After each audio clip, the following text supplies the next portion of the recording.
Comme je vous avais annoncé dans l'introduction, j'ai le plaisir d'inviter ici au pupitre Sandra Aube, chargée de recherche au CNRS, et Viola Allegranzi, qui ne sera pas ici physiquement. Elle présentera in contumace cette présentation autour des décors architecturaux de la mosquée d'Afrasiab au début de l'islam en Asie centrale.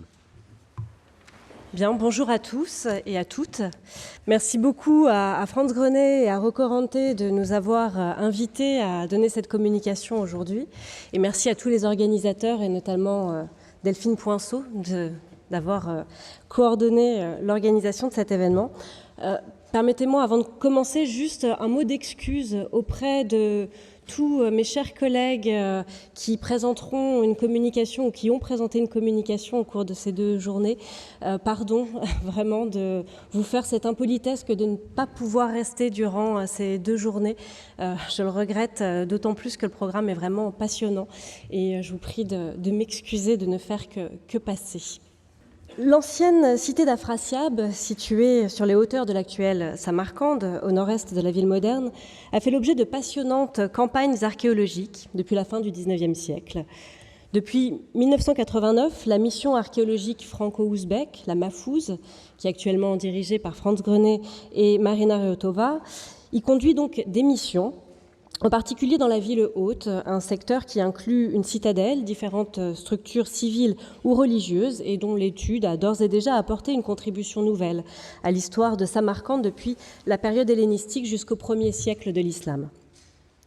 La présente communication, que je conduis donc avec Viola Allegranzi, qui vous prie de bien vouloir l'excuser de ne pas pouvoir être des nôtres aujourd'hui, cette communication s'intéresse donc plus spécifiquement au matériel découvert dans l'un de ces édifices, à savoir la mosquée carrée. Le monument a été fouillé dans les années 1970 par nos collègues soviétiques. Il a depuis été repris, étudié et est actuellement en cours de publication par Franz Grenet. La mosquée recouvre un palais, sans doute omeyyade, qui a été daté par Franz Grenet des années 740-750. Au cours de la seconde moitié du 8e siècle, sans doute vers 765-795, est d'abord érigée une première mosquée carrée, un édifice de plan hypostyle d'environ 85 mètres de côté. Les façades nord, est et sud ouvraient par 2 portes. Sans doute vers les années 820, le mur de Qibla à l'ouest, au sud-ouest pour être plus exact, a été repoussé pour agrandir la salle de prière. Cette seconde phase de travaux, qui transforme donc l'édifice en une mosquée rectangulaire, la mosquée abbasside d'Afrasiab est ainsi l'une des plus anciennes mosquées conservées au sens archéologique dans la région orientale du monde iranien. En 1977, lors des fouilles soviétiques, Bourjakov découvrit sous l'une des entrées sud de la mosquée rectangulaire, immédiatement en avant de la dite entrée, un puits de remplissage comblé par des fragments de stuc. Le contexte exact de découverte de ces stucs a certes été perdu, mais l'hypothèse qu'ils proviennent des destructions opérées dans la mosquée carrée au moment de son agrandissement est tout à fait plausible. Ces stucs participeraient donc à l'origine du décor de la mosquée carrée, décor par ailleurs entièrement perdu en dehors de cet ensemble. Alors ce matériel n'a pas fait tout de suite l'objet d'une étude spécifique. 6 fragments avaient été présentés en 1992 au cours de l'exposition Terre secrète de Samarcande qui s'était déroulée à l'Institut du monde arabe à Paris. Un autre vous est actuellement présenté dans l'exposition Splendeur des oasis d'Ouzbékistan, ici même au musée du Louvre. Le reste du corpus est conservé dans les réserves du musée d'histoire d'Afrasiab, donc à Samarcande, et seuls quelques fragments sont exposés dans les vitrines du musée. En 2017, Viola Allegranzi et moi-même fûmes invités par Franz Grenet à venir étudier ce matériel qui était alors, pour ainsi dire, inédit. Pour être tout à fait honnête, on ne savait pas trop quelle était l'ampleur du corpus qui nous attendait et on se disait qu'on se préparait à avoir peut-être une trentaine d'éléments conservés dans les réserves. À l'issue de la mission, on en a finalement catalogué pas moins de 954. Donc il ne s'agit pas d'un ensemble anodin, et il s'avère en fait même que le corpus est particulièrement intéressant, comme vous allez le voir. Stylistiquement, vous verrez que ces stucs sont un témoignage rare de tendances décoratives largement partagées dans l'Empire abbasside à la fin du 8e siècle, au début du 9e siècle, dans la région syro-irakienne, ce qui est déjà assez connu, jusque dans les provinces les plus orientales, ce qui est beaucoup moins documenté, comme ici. L'étude de ces stucs paraîtra aux côtés de celle portant sur le contexte archéologique de la mosquée que prépare donc Franz Grenet. Alors permettez-moi de commencer en vous introduisant rapidement ce matériel, et dans un second temps, je tenterai de le contextualiser à travers quelques comparaisons. Cet ensemble décoratif est d'autant plus intéressant qu'il est très cohérent et uniforme, comme vous allez le voir. Nous avons classé ces stucs sculptés en 3 catégories. On dénombre d'une part une soixantaine de demi-colonnettes adossées à un dosseret décoratif. Quand je dis une soixantaine, c'est vraiment un minimum, parce qu'il y a beaucoup de fragments en fait qu'il est difficile d'identifier comme étant des colonnettes ou issus des 2 autres groupes que je vais vous présenter dans un instant, tant le corpus est cohérent. Chaque élément mesure environ 82 cm de hauteur pour 16 cm de large.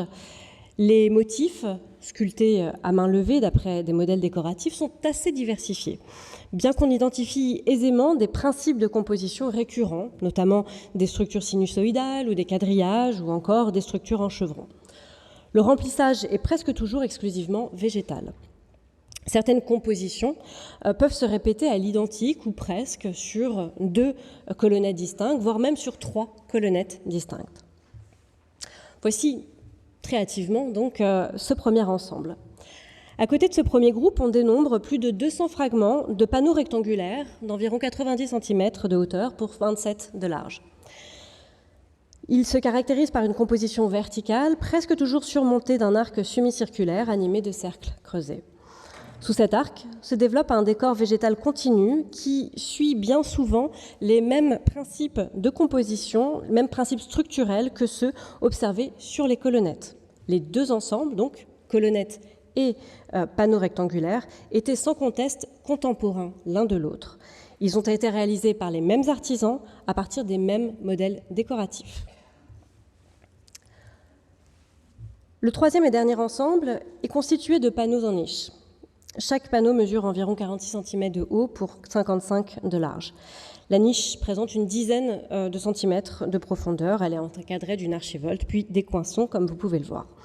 Nous avons dénombré au moins 15 niches différentes, et sans doute beaucoup plus, il faut le dire encore une fois, mais une partie du corpus est vraiment trop fragmentaire pour permettre de terminer avec assurance. Il s'agit de niches, de panneaux verticaux ou d'éléments de colonnettes. Voilà donc pour les 3 grands ensembles de ce corpus. Permettez-moi d'insister encore une fois sur la grande cohérence de ces 3 ensembles, d'un point de vue tant stylistique, on vient de l'entrevoir, que technique. La composition de ces stucs n'a malheureusement pas pu faire l'objet d'analyse, et d'ailleurs, en petite parenthèse, il est probable qu'il s'agisse davantage de plâtre que de stucs véritables, mais vous voudrez bien pardonner ici ce raccourci pratique que permet leur désignation comme stuc. Alors, à l'œil nu, ces 3 ensembles présentent une qualité de stuc, une densité, une couleur, des inclusions très semblables. Tous les panneaux étaient sculptés, plusieurs fragments conservent même des traces de peinture, notamment blanches et bleues. Les colonnettes présentent une âme en brique, et c'est le seul des 3 ensembles à être ainsi structuré. En revanche, le dosseret des colonnettes, de même que les panneaux rectangulaires, était renforcé par une âme végétale, sans doute des roseaux. Roseaux qui sont évidemment complètement décomposés depuis le 8-9e siècle, mais qui ont laissé leur empreinte en creux, comme vous pouvez le voir sur les photos ici présentées. Notons enfin que le revers des colonnettes, ainsi que celui des panneaux rectangulaires, présentent les mêmes empreintes en chevron. Andrea Corsi, qui a travaillé sur des corpus de stucs contemporains à ceux d'Afrasiab, a suggéré que ces empreintes de chevron aient pu être en fait l'empreinte des nattes sur lesquelles les artisans étaient posés au sol lors de la réalisation de ces décors. Corsi suggère ainsi que de telles pièces n'aient pas été réalisées directement sur le mur, mais qu'elles aient plutôt été préfabriquées en atelier avant d'être mises au mur et éventuellement finalisées évidemment une fois posées. C'est en tout cas une hypothèse assez intéressante pour essayer d'expliquer ces traces, somme toute assez énigmatiques. Poursuivons sur ces aspects techniques en remarquant la main de différents artisans. En effet, bien que le répertoire ornemental soit très homogène, des variations identifiables dans l'exécution des motifs marquent l'intervention de différents artisans. Vous en avez ici un exemple à travers ces représentations de grappes de raisin, toutes exécutées sur des panneaux rectangulaires, donc le deuxième groupe, mais certaines étant plates, animées de cercles creusés très stylisés, ce que vous avez à droite, quand d'autres sont bombées et forment des cercles ou des hexagones, comme ce que vous avez notamment à gauche.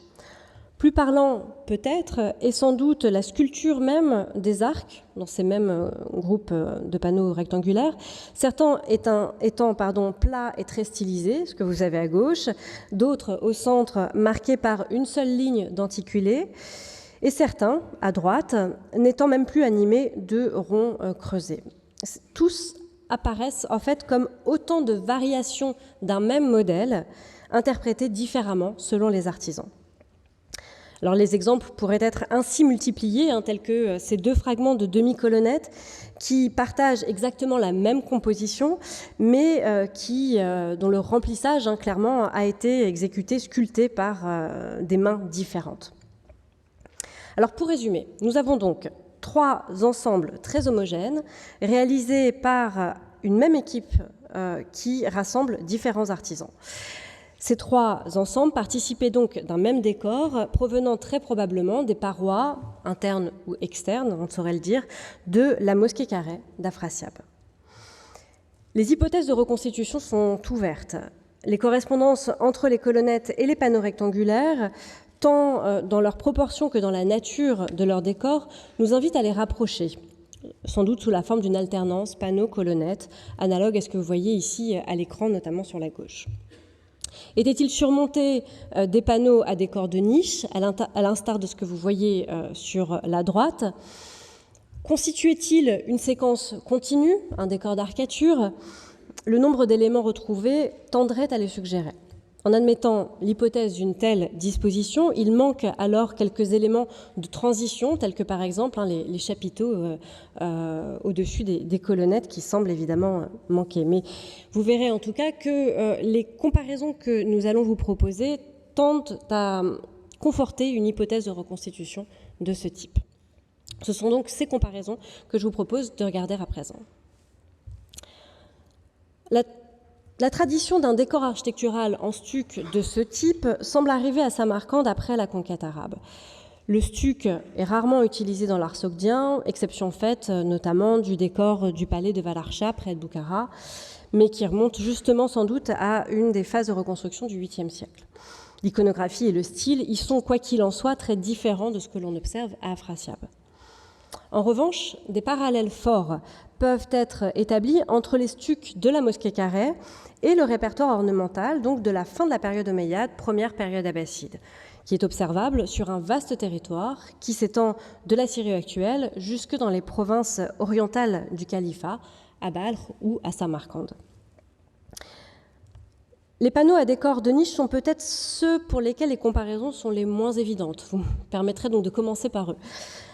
Notre hypothèse de restitution des stucs d'Afrasiab rappelle bien sûr plusieurs décors de la période omeyyade, tels que le décor extérieur de la façade du petit enclos du Kasr al-Aïr Est en Syrie, qui est daté après 728-29, ou le décor du célèbre hall d'entrée du palais omeyyade d'Amman en Jordanie, qui date probablement du second quart du 8e siècle. Vous les avez donc tous les deux ici à l'écran. Alors, si, dans le détail, les répertoires ornementaux et leur mode d'exécution sont assez différents de ce que l'on a à Afrasiab, quelques parallèles peuvent être esquissés avec des stucs retrouvés dans l'espace syro-irakien, en particulier à Madinat al-Far, en Syrie, pour ne citer que ce seul exemple. Les panneaux rectangulaires à décor d'arc, trouvés à Afrasiab trouvent des parallèles sur de plus nombreux sites abbassides à travers les régions syriennes et irakiennes, comme à Raqqa ou à Al-Hira, où des panneaux comparables fonctionnent comme des jambages de portes. Ils sont plus larges, cependant, que ceux d'Afrasiab, puisqu'ils font environ entre 40 et 50 cm en général, et ils étaient probablement plus hauts. Vous en avez quelques exemples à l'écran. Mais les procédés décoratifs sont néanmoins vraiment analogues avec ceux qu'on voit à Afrasiab. On retrouve vraiment le même esprit de composition végétale compartimentée par des médaillons perlés. Vous en avez ici des exemples à Madinat al-Fajr, encore une fois, ou à Kasr al-Aïr en Syrie, à Al-Hira, Salman Pak, aujourd'hui en Irak. Et on observe le même type de rinceaux de palmettes verticaux. Vous avez ici des exemples comparables à ceux d'Afrasiab, mais à Raqqa et à Abibia, aujourd'hui près de Bagdad, dans un contexte daté entre 720 et 820 environ. Contrairement au stuc d'Afrasiab, le sommet de ces panneaux est généralement manquant. On ne sait donc pas comment se terminaient les compositions. La mosquée Nogambad à Balkh, en Afghanistan, qui date de la fin du 8e ou début du 9e siècle, est l'un des rares exemples de cette période à conserver des décors d'arcature complets. Leur composition est pour le coup très différente de ce que l'on a à Afrasiab, mais la diversité du répertoire et l'absence de symétrie dans le choix des motifs de remplissage, regardez par exemple ici dans le choix des colonnettes, dans ce détail, rappelle beaucoup ce que l'on devait également avoir à Samarcande. C'est-à-dire finalement des principes de composition assez répétitifs, mais des motifs de remplissage diversifiés, disposés de manière complètement aléatoire, ce qui donne un séquençage interne asymétrique et donc une impression de profusion de l'ensemble. Ce dernier exemple nous conduit donc vers le groupe de colonnettes trouvé à Afrasiab qui offre les parallèles les plus marquants pour contextualiser l'ensemble de ce matériel.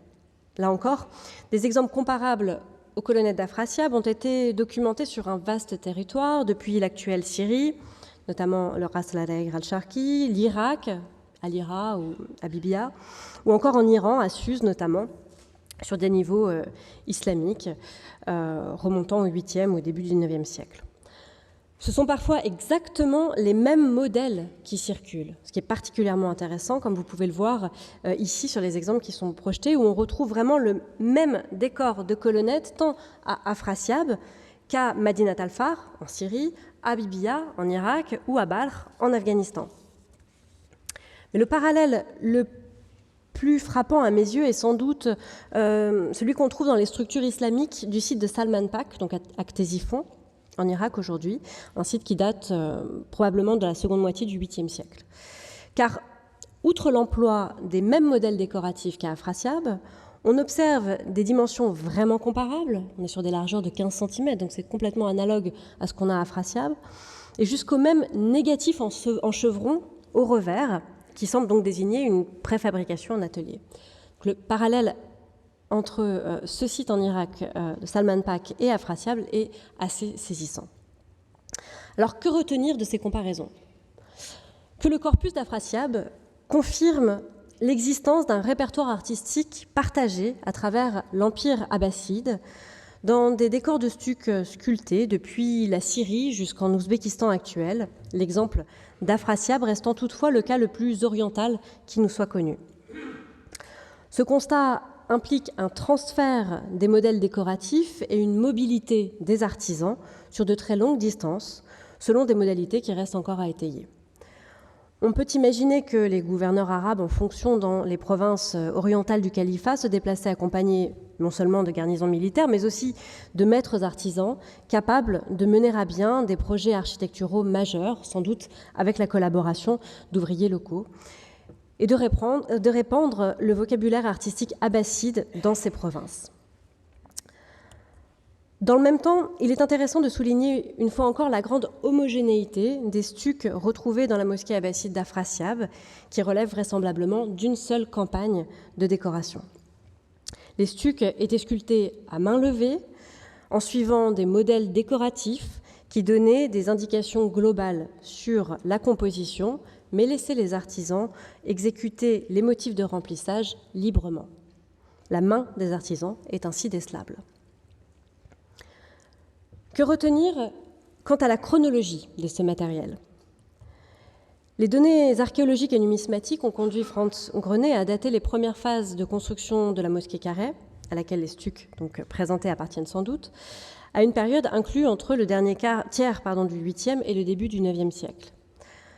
Il serait illusoire de tenter de resserrer cette datation grâce au stuc, car la plupart du matériel comparatif émane de contextes qui ne sont pas datés avec précision. En effet, l'attribution chronologique des matériaux que nous venons de citer à titre de comparaison est très incertaine, dans la grande majorité des cas en tout cas. Cela est dû au manque d'indicateurs chronologiques fiables des contextes archéologiques dont ils proviennent, très peu de monnaies ou d'inscriptions par exemple, et souvent à la superposition de plusieurs phases architecturales et décoratives dans ces mêmes contextes. Les attributions proposées jusqu'à présent reposent principalement sur des critères stylistiques. Elles ont tendance à situer ces décors de stuc dans une phase postérieure à celle des ensembles décoratifs des bâtiments civils omeyyades, c'est-à-dire après la première moitié du 8e siècle, et antérieure à la fondation de Samarra, c'est-à-dire avant 836, puisque les abondants décors en stuc de Samarra, la capitale abbasside, affichent des caractéristiques particulières concernant tant les techniques que le répertoire ornemental. Alors, notons qu'on a tendance aujourd'hui à nuancer ces découpages chronologiques et à admettre des phases de transition, des superpositions de styles, ainsi que des développements liés à des régions ou à des ateliers particuliers. Alors, terminons en rappelant enfin que la redécouverte et l'étude des stucs d'Afrasiab n'est pas une entreprise isolée dans le panorama de la recherche sur les stucs des débuts de l'islam, puisque plusieurs corpus datant de cette période mal connue sont en cours d'étude à l'heure actuelle. Viola Elengranzi et moi-même travaillons aussi sur les matériaux largement inédits provenant de la mosquée de Balkh en Afghanistan, tandis que les stucs d'Isfahan, d'Al-Hira ou encore de Ctésiphon ont fait l'objet des recherches doctorales d'Andrea Corsi, que je citais tout à l'heure, à l'université à la Sapienza à Rome. Le croisement des résultats de ces recherches promet de contribuer à la connaissance et à la valorisation de ces témoignages de la circulation des modèles artistiques à travers le califat abbasside et sur la place que l'Asie centrale a jouée dans cette dynamique. Je vous remercie de votre attention.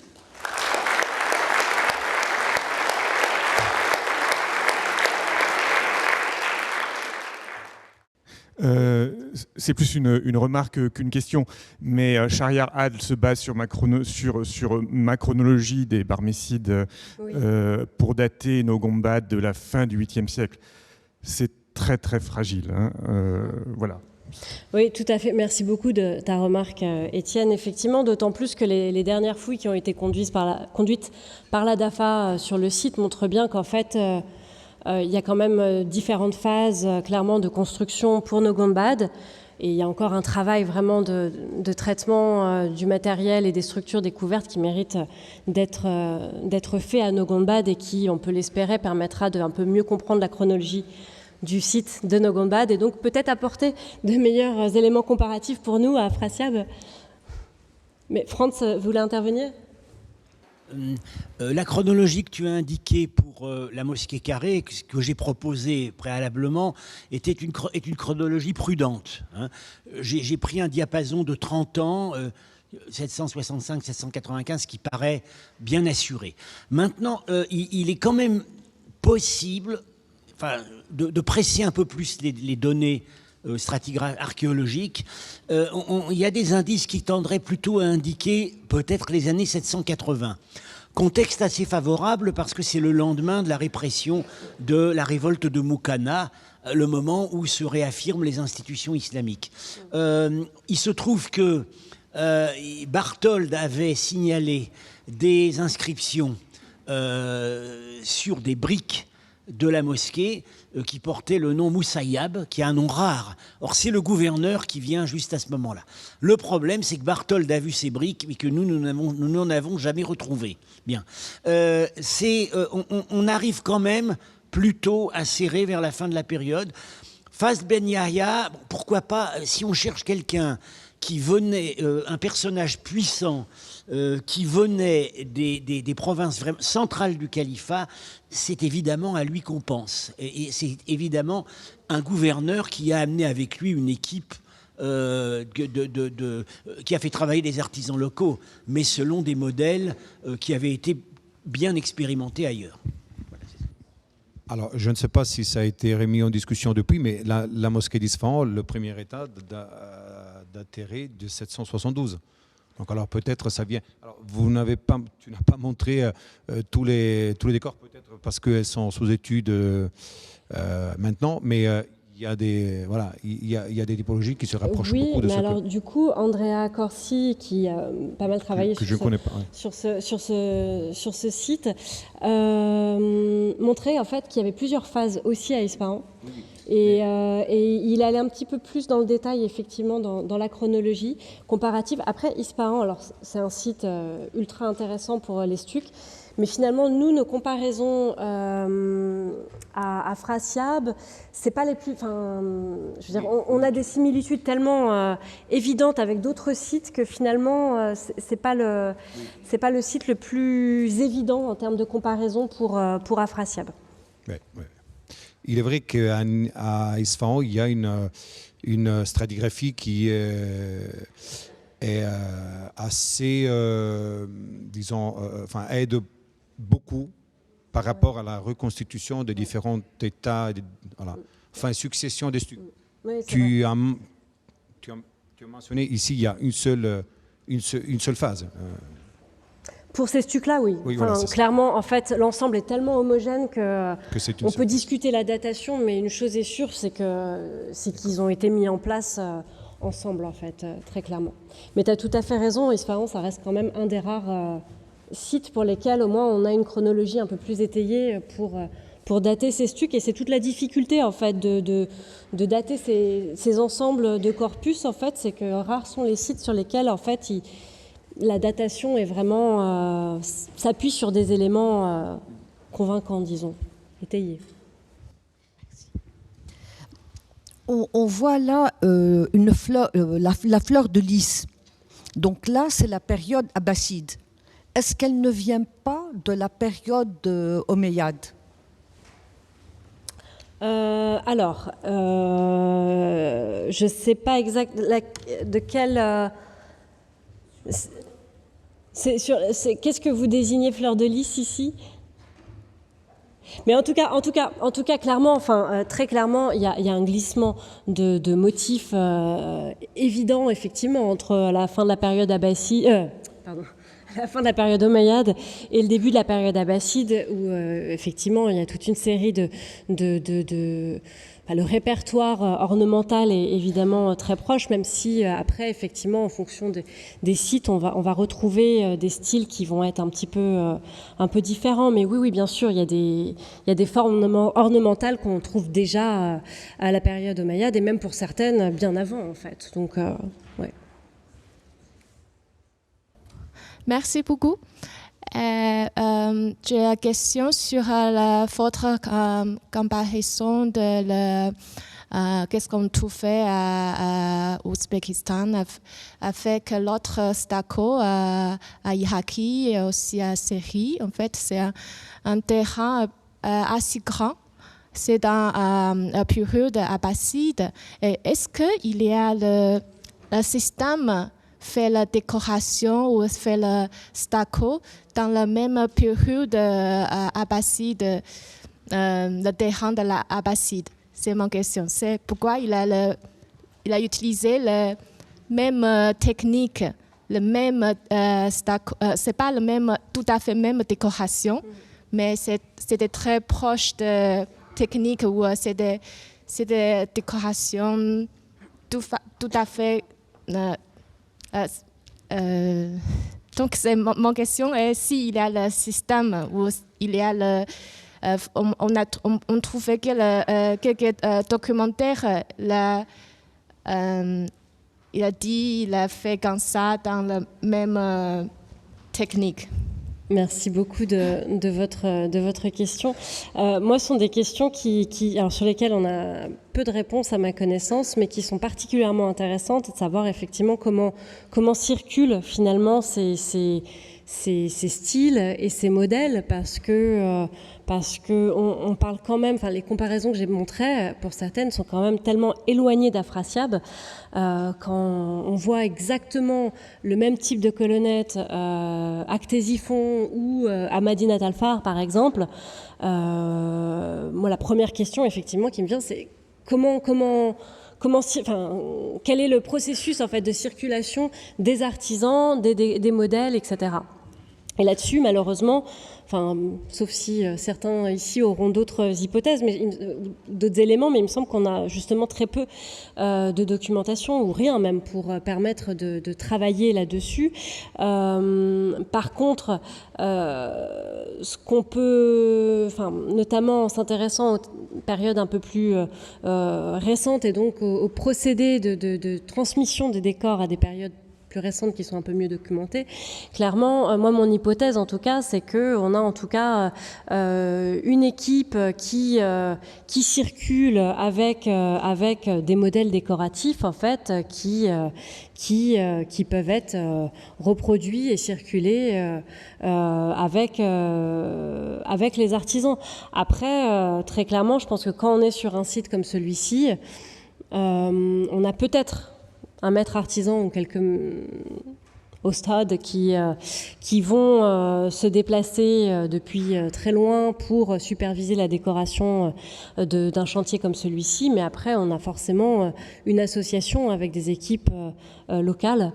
Et donc là, le recours effectivement à des modèles décoratifs qu'on va copier pour mettre en place ces décors est importante et explique aussi pourquoi aussi on peut avoir une telle diversité dans les motifs de remplissage. C'est-à-dire qu'on comprend bien qu'on a en travaillant sur des corpus comme cela, et à Balkh, je pense que c'est encore plus évident parce que le corpus est beaucoup plus large, mais on voit bien que on a des structures qui sont des modèles qui sont donnés pour les structures et disons la nature globale d'exécution des motifs de remplissage, mais qu'après il y a vraiment la liberté finalement d'exécution de chaque artisan qui vont interpréter ces données de base de manière différente en fait en fonction des artisans. Donc on voit une certaine, c'est là quand je disais tout à l'heure qu'on identifie des mains, c'est qu'on voit bien qu'on a des structures qui sont imposées, des modes des décors en fait qui sont imposés, mais dans les finitions, on voit bien que chaque artisan va un petit peu traduire différemment finalement ces modèles imposés. Donc ça, c'est assez intéressant. Mais il y aurait énormément à faire maintenant pour mieux comprendre effectivement ces processus de transfert des modèles et donc des techniques d'un site à l'autre et surtout à de tels kilomètres de distance. Merci pour votre exposé. Si vous êtes en mesure d'identifier des mains d'artisans, combien de mains avez-vous identifiées ? J'espère pouvoir vous répondre. Là, je ne m'aventurerai pas là, sur ce terrain, parce que je ne saurais pas... c'est difficile, malgré tout. Mais c'est un travail, justement, que j'aimerais bien qu'on puisse mener sur les stucs d'Afrasiab et sur les stucs de Balkh aussi, en particulier, parce que là, on a encore une fois un corpus qui s'y prête bien. En fait, la difficulté sur le corpus d'Afrasiab, c'est que quand même, il est très fragmentaire. Alors, il est ultra intéressant parce qu'il est très homogène, on comprend bien, enfin, je veux dire, on a des pistes très intéressantes, mais on a aussi une quantité effroyable de fragments tellement petits qu'ils ne sont pas forcément toujours si évidents à rattacher à un groupe ou à un autre et à bien exploiter. Mais bref, tout ça pour vous dire que je ne m'aventurerai pas aujourd'hui sur la question des mains, mais pour la publication, peut-être que ce serait intéressant d'arriver à chiffrer un petit peu plus combien de mains. Merci beaucoup, Sandra.